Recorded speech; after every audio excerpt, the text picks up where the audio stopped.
morning, Kuya!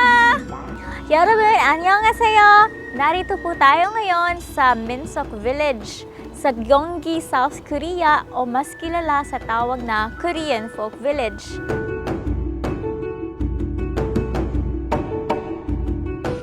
Samahan niyo ako as we travel back in time. At syempre mga ka-food trip, hindi natin palalampasin ang pagkakataon na matikman ang mga traditional foods and drink nila na meron dito. Excited na ba kayo? Excited na ako. Kaya, teka lang. Ayan, ready na ako. Kapsta, let's go! Alam niyo ba na tinatag ang Korean Folk Village sa Gyeonggi noong 1974? Ito ay upang maipakilala ang traditional culture ng Korea sa mga turista. Makikita dito ang iba't ibang uri ng istruktura ng manggagawa hanggang sa mga scholars at nobility noong Joseon Dynasty. May mga performances din na mapapanood at pwedeng-pwede ring sumali sa mga activities tulad ng pottery, silk thread making, fan making at iba pa. At syempre, meron ditong mga Korean restaurants at marketplace kung saan mai-immerse talaga sa Korean hometown vibes. And we're here sa marketplace sa pinakaloob ng Korean Folk Village. Ating titikman ang mga pagkain na inihain nila noong Joseon era pa tulad ng rice cake soup, bean porridge, potato pancake at iba pa. Kaya let's order!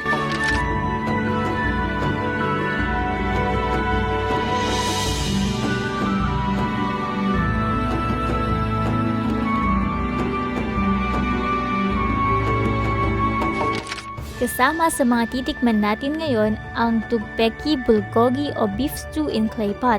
Ang bulgogi ay nangangahulugang fire meat na nakuha sa paraan ng pagluluto nito. Traditionally, inihain ito sa palasyo at bahagi ito ng Korean royal cuisine.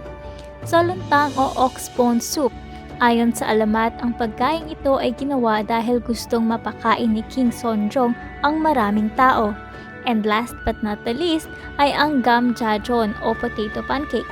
May iba't ibang klase ng jeon o pancake na gawa sa scallions, chives, carrots, or onions. Ayan mga ka-food trip, ito na ang ating pinakahihintay. Let's eat! Tikman natin ang pagkain from the Joseon era. Yayain natin ang ating cameraman na samahan tayo sa pagkain.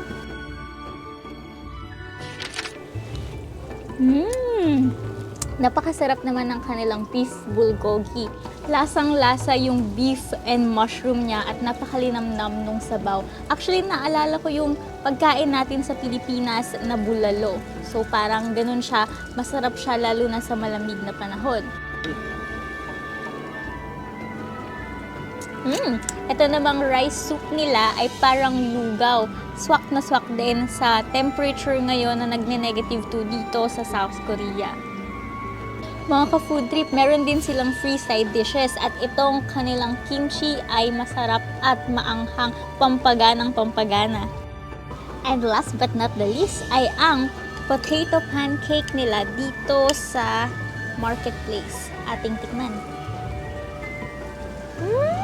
Sarap talaga ng patatas, guys. Kaya ngayon, ubusin na natin to.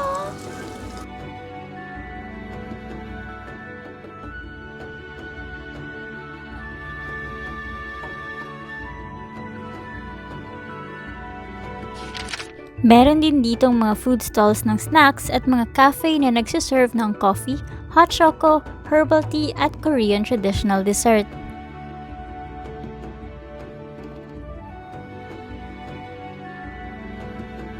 Ayan mga ka-food trip, sana nag-enjoy kayo sa ating adventure for today dito sa Korean Folk Village. Sa susunod ulit, kung loloobin ng Panginoon, annyeong!